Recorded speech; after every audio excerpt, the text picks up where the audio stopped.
নমস্কাৰ। আজি সভাৰ মুখ্য ব্যক্তি শ্ৰদ্ধাৰ বিদায়ী শিক্ষয়িত্ৰী মীনা কুমাৰী বৰুৱা বাইদেৱে আমাৰ বুনিয়াদী প্ৰশিক্ষণ কেন্দ্ৰ সোণাৰীৰ সমূহ প্ৰশিক্ষাৰ্থীৰ তৰফৰ পৰা যাচিব বিচাৰিছোঁ একাজলি মৰম আৰু শ্ৰদ্ধা।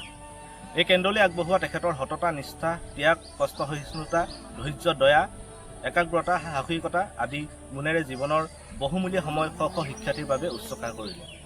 আপুনি মানৱ সম্পদ ৰূপে গঢ়ি তোলাত যি অগ্ৰণীয় ভূমিকা গ্ৰহণ কৰিলে তাৰ বাবে আমি আপোনাৰ ওচৰত চিৰকৃতজ্ঞ হৈ ৰ'ম। আপোনাৰ মহানুভৱতা গুণৰ বাবে আপুনি আজি যি কীৰ্তি ৰাখি নৱপ্ৰজন্মক পোহৰৰ বাট দেখুৱালে, আমি সকলোৱে আপোনাৰ শ্ৰীচৰণত সশ্ৰদ্ধ প্ৰণিপাত জনালোঁ। আপোনাৰ এই বিশেষ ক্ষণৰ স্মৃতি সজীৱ কৰি ৰাখিবৰ বাবে আমি আপোনালৈ এটি কবিতা উপহাৰ দিব বিচাৰিছোঁ। আশা কৰোঁ আপুনি কবিতাটো ভাল পাব। ধন্যবাদ।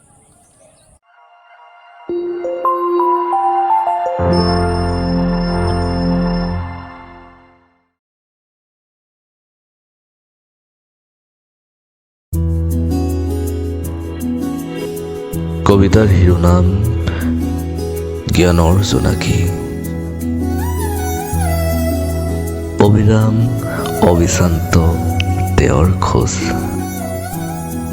তীক্ষ্ণ অথচ ফৰকাল তেওঁৰ দুচকু, নবীন বিপ্লৱী উশাহেৰে প্ৰজ্ঞাৰ চিয়াহীৰে কৃষ্ণফলকৰ বুকুত লিখি যায় জ্ঞানৰ জয়গান। জোন হৈ অমানিশাত জোনাক ছটিয়াই, মম হৈ নিজেই গলি গলি পোহৰ বিলাই, পথভ্ৰষ্ট পথিকক পথ দেখুৱাই, জ্ঞানৰ জ্যোতিৰে বিশ্ব জিলিকাই। হে গুৰু, জনাও তোমাক শতকোটি প্ৰণাম।